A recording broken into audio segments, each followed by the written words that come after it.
the pain pills had worn off, and he was trying to get me to eat again. I was just like, yo, I don't want this food. Just give me the pills.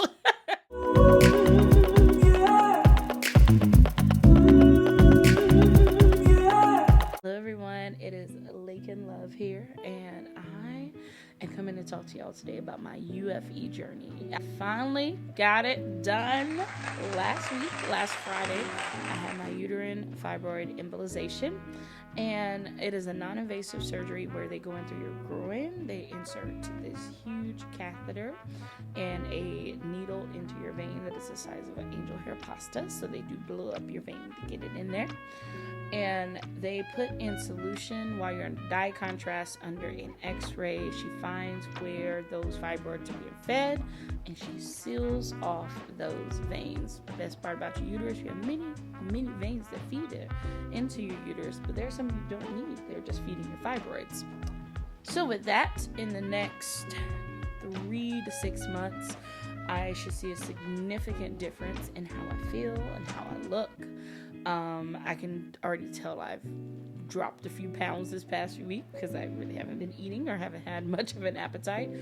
But also the pressure from my belly has gone down as well. One thing about getting this procedure was it was a one-stop shop into killing all the fibroids in my uterus versus, let's give a breakdown of what things do. So you have a hysterectomy that removes your ovaries and your uterus, hormone replacement early in life. A myomectomy, they cut you from hip to hip. They remove the fibroids that are affecting you and leave the ones that are not affecting you. You have laparoscopic, that's through the, I believe that's through the belly button, where they go in to remove or destroy fibroids. You also have an ablation, where that procedure goes in to burn off everything on your uterus, most likely ending your chances of having children. I feel for me, I've not been on a train to be like, I'm ready to have somebody's baby, but I am getting older and I've thought about it more, and I want that option to be there. But also finding out that I do have a fibroid sitting in my uterus can explain a lot as well. And it's okay, we're going to get that worked on, but it was positioned there at the right time, at the right place for another story time I would tell y'all about, where pregnancy did not happen. About that, a few years ago, an ex was trying to impregnate me intentionally. I don't know what malicious intent he was on, but I've always been one of those girls who have, rightfully so, been able to think with my own brain. And he just felt that he could trap me into having a baby for him. And thankfully that never worked, because that fibroid was sitting right there for a purpose. But yeah, so all of that I said, I needed relief on my periods. My periods were so heavy that I was wearing ultra tampons. So you have light, regular, super, super plus, ultras. Ultras are like the magnums of tampons, right? That should last you a good 4 hours, I believe. It would last me 1 hour. If I'm lucky, I would go straight through those. And so it's very embarrassing trying to get out the door when I have the overnight pads that go from the belly button to your butt crack, wearing those inside of an already formed period diaper, to make sure you do not leak, and you always ended up leaking out. So I kept an arsenal of black pants because I never wanted to be that person wearing light clothes when their cycle decides to show up. But also it has affected my iron saturation levels. I think iron should be at like a 25 to 35 range.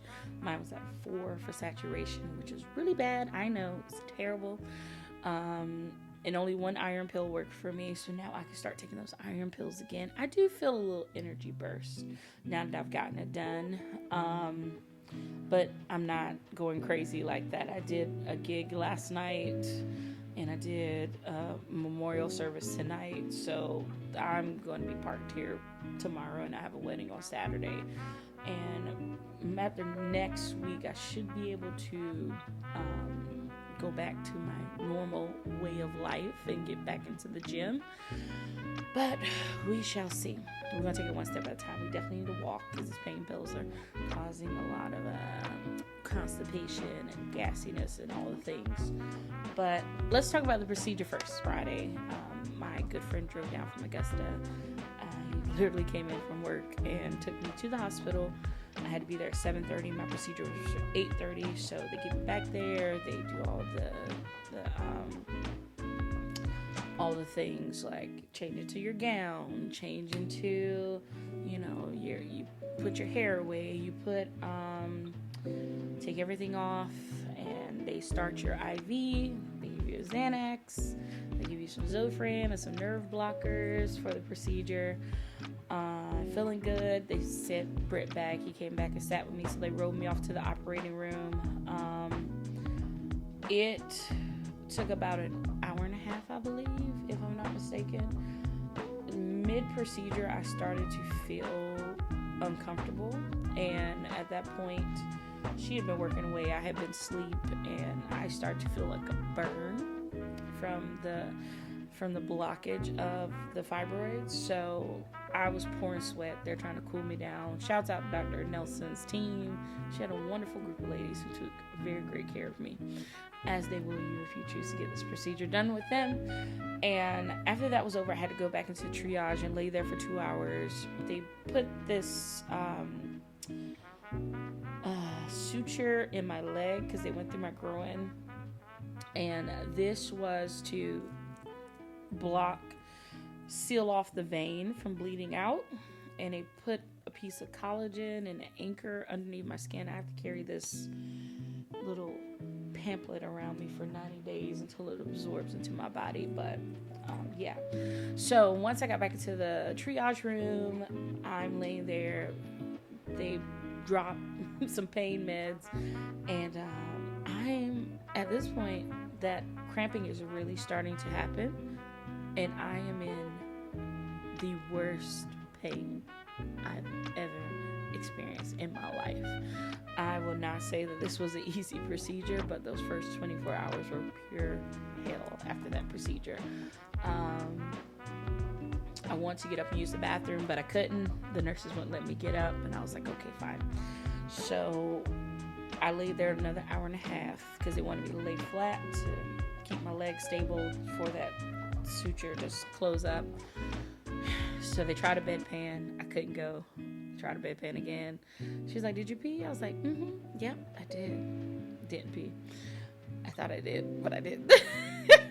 After that, I was there another 30 minutes. And at this point, I am in full on tears, rolling, because they told me I had to stop moving. I was like, I need somebody to get me up to use the bathroom. Like, please.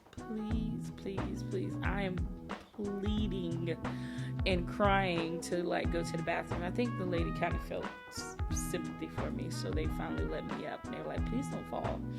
You're heavily medicated. I was like, that's fine. The bathroom was 6 steps away. So I got into the bathroom. As soon as she sat me on that toilet, my bladder was cleansed. So she helped me back up, and I was like, okay, I'll lay down now. So I laid there probably another hour. They sent Britt back, and he was back in the room with me. And then after that, they sent him to get the car, and they're like, all right, well, you're about to go home. I was like, oh, okay. I think they dropped another round of medicine because I don't remember. I remember opening my eyes, and the lady was helping me put my pants on. And then I remember her trying to help me get into the wheelchair. I think I blacked out again, and I was outside, and then he was outside trying to help me get into the car. I went to the pharmacy to get the medicine, then the next thing I know, I blinked, and I was here getting out of the truck, getting into the house. So I went straight to bed. He gave me water. He's like, you need to drink water, and you need to eat. They tried to get me to eat at the hospital. I ate a third of a peanut butter cracker. I just wasn't hungry. And when I woke up at home after a nap, I was in so much pain. And then he was trying to heat up the food that my friends brought over that was frozen. That wasn't unthawing fast enough, so he was like, I'm going to Popeyes. And while he was gone, I woke up and I was just like, I was in so much pain. You ever been in so much pain that you can't do anything but moan? It's just like, oh my God. And I just kept rolling in the bed, and I stand up, and then I would hunch over into the bed, and then I would sit up on the bed and like this, or sitting like this. It was so painful. And finally I could take my medicine, and he gave me the medicine, and I'm just like laying there like an invalid. Just like,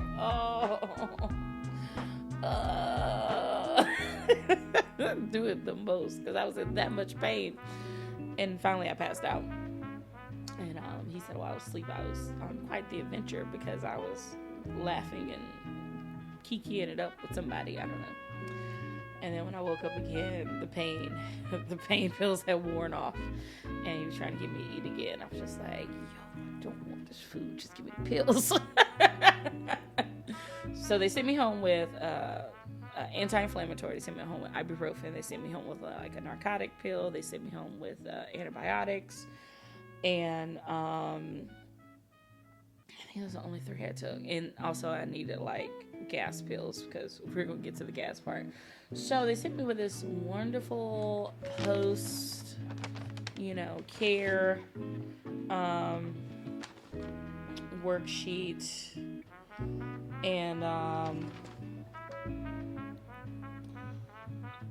it says, you've been given moderate sedation during the procedure. This should wear off within the next 24 hours. Therefore, take it easy for the rest of the day tonight. Please do not stay home alone the first night after your procedure. Woof. Who are you telling? Because that was quite a night of me being crazy. Do not drive or drink alcohol for the next 24 hours while taking narcotics. You may resume your regular medications tomorrow with the exemption of diabetic medications, because it can cause an interaction with the X-ray dye. I don't take any medications for diabetes, so we don't have to worry about that. Narcotics cause drowsiness. Make sure you take your anti-inflammatory every 6 hours for the next 5 days. Even if you're feeling well, then every 6 hours as needed. It's very effective. Over-the-counter softener like Miralax or Cinecote can be taken as well. Do not lift more than 10 pounds. Engage in prolonged walking or strenuous activity for 7 to 10 days. Avoid tampons and having sexual intercourse for the next 2 weeks. No problem. Drink 64 ounces of fluid for the first 24 hours with flushing and contrast out your system. And they didn't put me on anything crazy that I had to eat or anything like that. But the first 24 hours were hell. I will tell you this because I love you and I want us to have our healthy uteruses. But that first 24 hours were painful. But I will take that over being cut open and having to heal X amount of weeks and months due to being cut open and those sutures having to heal and absorb into your body. I had a breast reduction when I was 17, so I kind of been through that before. You can't tell, but but yeah, I had a breast reduction when I was 17. 6 pounds from each side was taken, or is it 6 pounds total? No, they took 3 pounds of breast tissue from each side. Yeah. So yeah, I have a follow-up appointment next month, and I feel a little better. I do feel less pressure in my stomach. I am not a person who likes to sit down, but also I didn't like to sit down because all my organs were just jammed across each other, with my uterus being bigger than normal with the fibroids and everything. But since that procedure, sitting down has been quite pleasant. I've slowly have gotten an appetite back. I'm just, taking it a day at a time, doing the most I can with what I got, and then resting up. I want this to be a healthy heal, and I want to ease healthily back into the gym as well. I feel a lot better mentally that I got this done, and if I had to do it all over again, I would do it, despite the pain. Despite the pain, it has been quite a healing journey. I think today I felt better than I have the past few days. It's been kind of hard, just being here at the house by myself, but it's okay. We're gonna make it. I've been getting plenty of rest to the point that I didn't want to sleep anymore. As the days have progressed, I have gotten more boost of energy, so I'm thankful for that. And I'm thankful for all the friends who have checked up on me, all the friends who have brought food, all the friends who have bought gifts, all the friends who just checked in to say they're thinking about me. I'm doing pretty well, taking it one day at a time, and finally getting a video out here. So here you go, part 1 of UFE, and then join me back next week as I give you an update on week 2. See you soon. Thank you so much for viewing my video today. I really appreciate it. I hope you gave it a thumbs up and you've subscribed to my page, along with hitting that notification bell for future videos coming from me. And also visit my other social media handles, that is Instagram, TikTok, and Twitter, all under the same handle @LakeandLove. I thank you for enjoying the space with me as I grow and learn more about producing more social media content, and I hope to see you soon in the future. Enjoy.